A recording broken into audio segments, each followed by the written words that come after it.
দেশকে অস্থিতিশীল করা, তারপর হচ্ছে ষড়যন্ত্র করা, মানুষকে প্ররোচিত করা।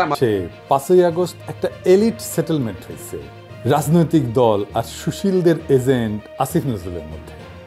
হ্যালো সবাই, স্বাগতম আপনাদের প্রিয় চ্যানেল বাংলাদেশ নাউতে। আজকের ভিডিওতে আমরা আলোচনা করব দেশের রাজনৈতিক অঙ্গনে আলোড়ন সৃষ্টিকারী এক বিশেষ ঘটনা, আসিফ নজরুলের 100 দিনের অশ্বডিম্ব নিয়ে। কী ছিল এর পেছনের ঘটনা, কিভাবে এটি দেশের রাজনৈতিক পরিবেশকে প্রভাবিত করেছে, এই ভিডিওতে আমরা বিশ্লেষণ করব সেই প্রশ্নগুলো। ভিডিওটি পূর্ণাঙ্গভাবে দেখতে থাকুন এবং অবশ্যই লাইক, শেয়ার ও সাবস্ক্রাইব করতে ভুলবেন না। আসিফ নজরুল বাংলাদেশের খ্যাতিমান আইনজ্ঞ এবং রাজনৈতিক বিশ্লেষক।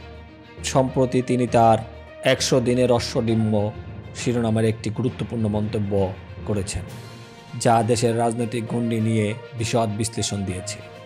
আসিফ নজরুলের এই মন্তব্যটি বিভিন্ন রাজনৈতিক দল, বিশেষত বিরোধী দলের পক্ষ থেকে একাধিক প্রতিক্রিয়া জন্ম দিয়েছে।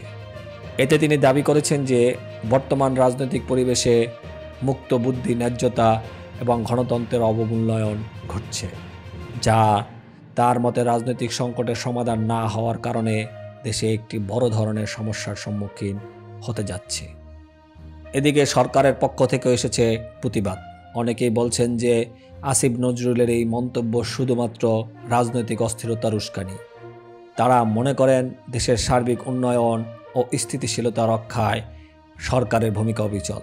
অনেক বিশেষজ্ঞ মনে করেন এই ধরনের মন্তব্য দেশে অস্থিরতা সৃষ্টি করতে পারে, যা দেশের সামাজিক ও অর্থনৈতিক স্থিতিশীলতা হুমকির মুখে ফেলতে পারে। এছাড়াও আসিফ নজরুলের মন্তব্যের পর সামাজিক মিডিয়াতে ব্যাপক আলোচনা জন্ম দিয়েছে। তার অনুরাগীরা তাকে দেশের স্বাধীন চিন্তাভাবনার প্রতীক হিসাবে দেখছেন, আর সমালোচকরা তাকে তীব্র সমালোচনা করছেন। তবে একটি গুরুত্বপূর্ণ বিষয় উঠে এসেছে। দেশের গণতন্ত্র, রাজনৈতিক স্বাধীনতা এবং আইনের শাসনের বিষয়ে আসিফ নজরুলের প্রতিদিনের মন্তব্য জনগণের মধ্যে আরও সচেতনতা সৃষ্টি করছে। এছাড়া আসিফ নজরুলের এই মন্তব্যকে অনেকেই এক ধরনের সতর্ক সংকেত হিসাবে দেখছেন, যার মাধ্যমে দেশের মানুষকে আরও সক্রিয়ভাবে রাজনৈতিক পরিস্থিতি বিশ্লেষণ করতে উৎসাহিত করা হচ্ছে। তবে প্রশ্ন থেকে যায়, আসিফ নজরুল কি এই মন্তব্যের মাধ্যমে কিছু নির্দিষ্ট রাজনৈতিক পক্ষের প্রতি ইঙ্গিত করেছেন?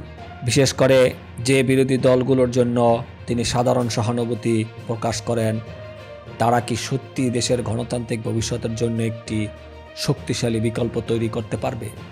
তবে সবচেয়ে গুরুত্বপূর্ণ যে বিষয়টি তা হলো আসিফ নজরুলের এই মন্তব্য এবং এর প্রভাব দেশের রাজনৈতিক প্রেক্ষাপটে কী ধরনের পরিবর্তন নিয়ে আসবে।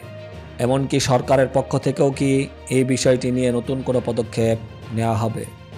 শেষমেশ আসিফ নজরুলের 100 দিনের অশ্বডিম্ব কি দেশের রাজনৈতিক অঙ্গনে কোনো নতুন বিপ্লব আনতে সক্ষম হবে, নাকি এটি শুধুই এক ধরনের সৃষ্টিশীল সমালোচনা? এর উত্তর সময়ই বলে দেবে। তবে এর মধ্য দিয়ে আমরা সবাই আরও গভীরভাবে আমাদের রাজনৈতিক অবস্থান এবং দেশের ভবিষ্যৎ বিষয়ে ভাবনা চিন্তা করতে বাধ্য হচ্ছি। এখন আপনাদের মতামত জানাতে ভুলবেন না। আসিফ নজরুলের 100 দিনের অশ্বডিম্ব সম্পর্কে আপনার কি মতামত এবং এর প্রভাব কি হতে পারে, নিচে কমেন্ট করে জানাতে পারেন। ধন্যবাদ ভিডিওটি দেখার জন্য। আশা করি ভিডিওটি আপনার ভালো লেগেছে। যদি ভালো লেগে থাকে তাহলে অবশ্যই সাবস্ক্রাইব করতে ভুলবেন না। নতুন নতুন রাজনৈতিক বিশ্লেষণ এবং সাম্প্রতিক ঘটনাবলী নিয়ে ভিডিও দেখতে আমাদের সাথে থাকুন।